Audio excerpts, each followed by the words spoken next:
In this episode, you will discover why narcissists use deception and why it cuts so deep. Welcome to Heartbreak to Wholeness, the podcast helping you heal from the mindfuck of narcissistic relationships and move towards the secure, peaceful woman you want to become. I am your host, Brie Walta, relationship clarity coach and EFT certified practitioner. Let's dive in. Welcome back to the episode. Today, we are diving into the heart of narcissistic manipulation and why it leaves wounds that go so far beyond the breakup. So in this episode, we are unpacking why and how narcissists use deception, how tactics such as gaslighting rewrite your entire reality and disorient you from yourself, and why it's so damn hard to accept the person that they actually are, even when you can finally see them as unhealthy. So be sure to stick around for all of that information all the way to the end, where I will pull an oracle card that will offer you a specific message that you can use this week to stay more conscious in your healing. Okay, so let's start with the number one question that I get from clients. Why do narcissists deceive? Why do they manipulate? Why are they not a trustworthy, faithful person? And I want to give you this metaphor because when I first heard this, it really just solidified this fully for me, and I hope it does the same for you. So if we think about a narcissist as a parasite needs a host in order to survive, right? A parasite attaches onto a host and sucks out their blood or whatever parasites suck out from hosts. So if you think about a narcissist will attach itself to a host, to a woman in this case, and it will suck out validation. A narcissist needs external validation in order to survive. They cannot give themselves the validation that feels sustainable, so they need it from external sources. Now, the way that they continue to get validation is by manipulating everybody in their world to continue to believe that they are the most amazing person, that they are all-powerful, that they are in control. Whatever they are manipulating you to believe, they are manipulating you to believe these things in order for you to continue to give them validation so they can continue to live. So, a narcissist has to have a host. They have to attach themselves to somebody in order to suck out that validation. They lie, they deceive, they gaslight, they manipulate, they do all the things in order to keep you giving them that validation. We've heard this described as the narcissistic supply when we are giving validation to a narcissist. So it's really for their survival, which is very sad and very sick. And I don't want to use that as a justification because it's not, but it's helpful to understand that their motives, their motivations, their behavior is coming from a deeply, deeply wounded, dark, sad place. So if we know why they do it, the next question is, why does it hurt so bad? Why does being deceived by a narcissist cut so deep? And I want to go through 3 reasons why. So the first reason it hurts so bad is because deception decimates trust. We want to trust our partner in a relationship, and we want to trust ourselves in a relationship. So when your partner deceives you, they decimate the trust that you had in them. And you start to second guess everything that they've ever done, everything that they've ever said. And that puts you in a really fucked up place mentally because you don't know what was real anymore. And in addition to second guessing them and everything they've ever done, you are second guessing yourself also. And you're not trusting your own self anymore, saying things like, how did I not see this coming? Who am I if none of this was real? Why didn't I leave when I saw the red flags? The deception decimated the trust that you had in yourself as well. Oftentimes, this deception is somehow wrapped around the tactic of gaslighting. And gaslighting is such a powerful thing because it denies your reality. It completely changes your perception of what you think is real. It leaves you doubting your own experiences, emotions, and feelings and memories, which makes it hard to trust your judgment even after leaving the relationship. So if you think about being in the fog, this is a term that's used a lot of the time with narcissistic relationships. You're in this place where nothing makes sense. You can't really see very far. You feel sort of spun up. You feel kind of scared because you don't know what's coming next. And it's all intentional. The gaslighting is intentional. It's an intentional tactic to keep you confused and doubting your reality so that the parasite can remain attached to you, making you actually believe that you need them when in reality, they need you. They are the parasite. Remember, they're getting that validation in order to survive. But they've spun you around so much to believe that you need them. So when they decimate that trust, you are left with like, oh my God, what am I going to do without this person? I've been led to believe that I need them in order to survive. So it hurts because you start second guessing everything about them and yourself. The second reason that it hurts so bad is because these types of relationships steal your sense of self. I want you to think about this as like you are on an island. You're on the island of you. And on this island, you have all of your favorite activities, all of your friends, all of your favorite foods, all of your hobbies, and you are just merrily skipping around your island doing everything that you love to do.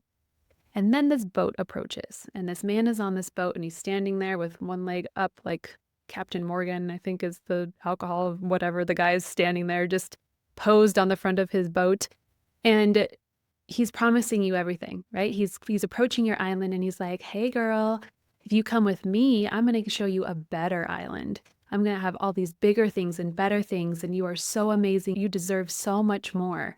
Trust me, come on my boat. This is going to be an amazing adventure. I'm going to take you out to sea, and we're going to see the world, and we're going to set up our entire life on this beautiful new island that you are going to love so much more than where you are right now. It's going to be so much better than where you are right now.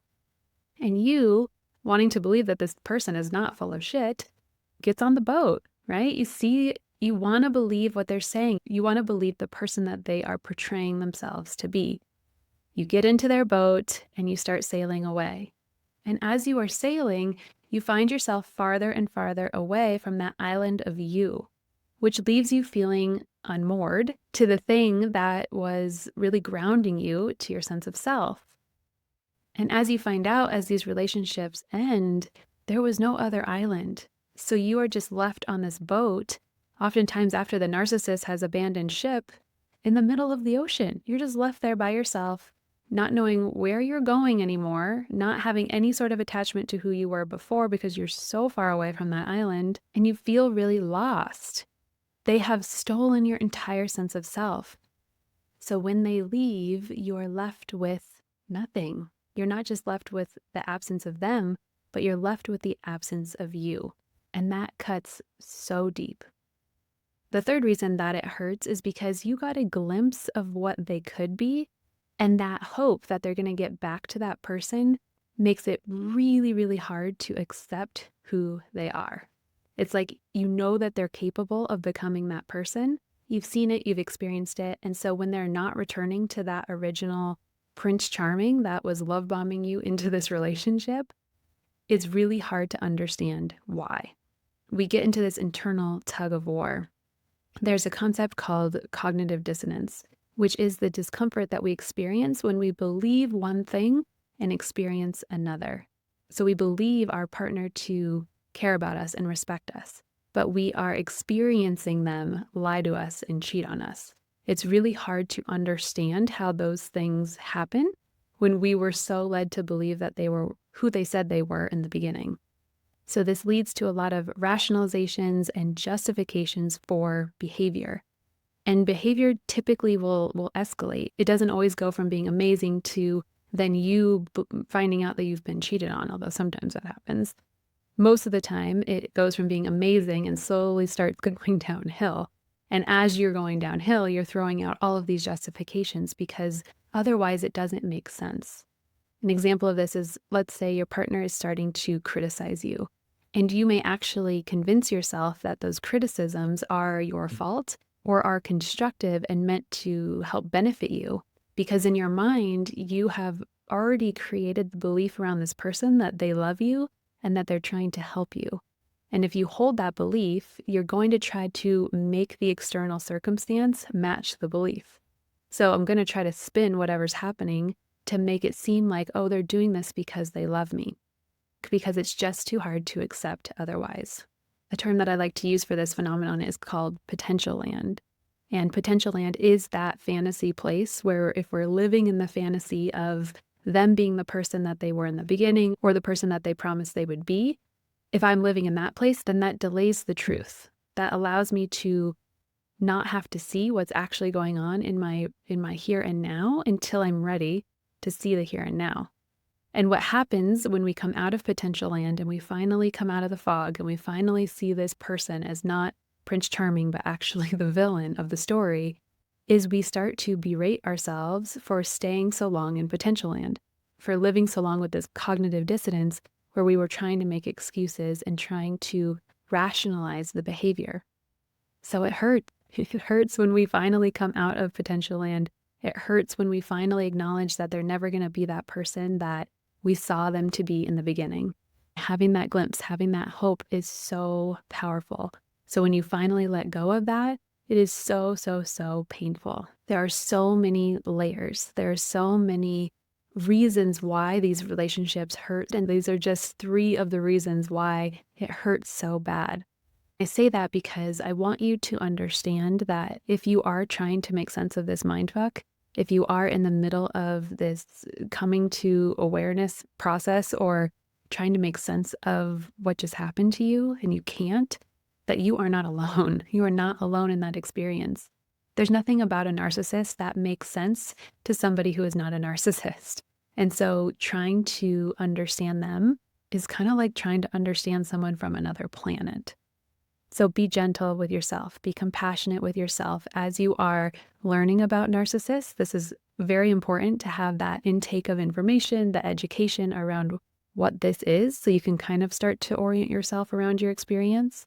And then taking the next step to process your experience deeper, your specific experience.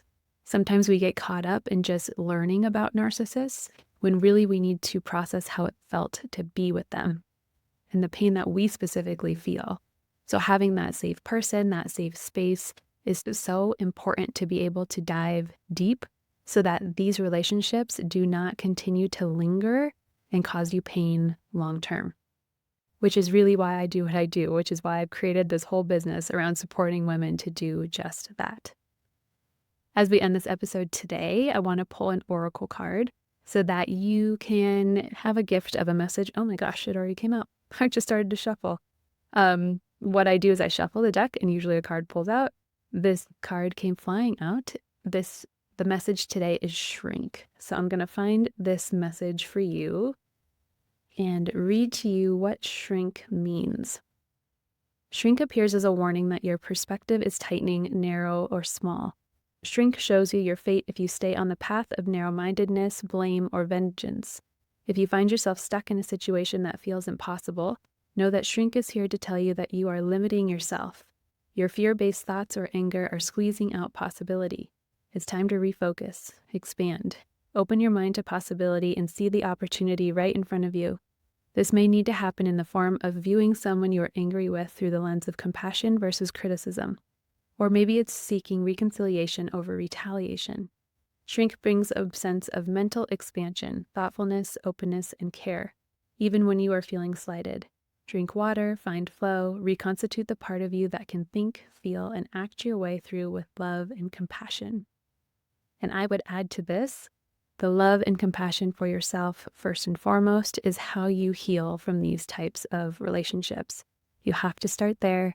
You have to drop the judgment. You have to be able to see the hindsight of everything that you can see as information that you didn't have when you were making decisions then. And so meeting yourself with compassion over and over. And before we go for today, let's just recap a few of the most important things from this episode. Now you know why and how narcissists use deception.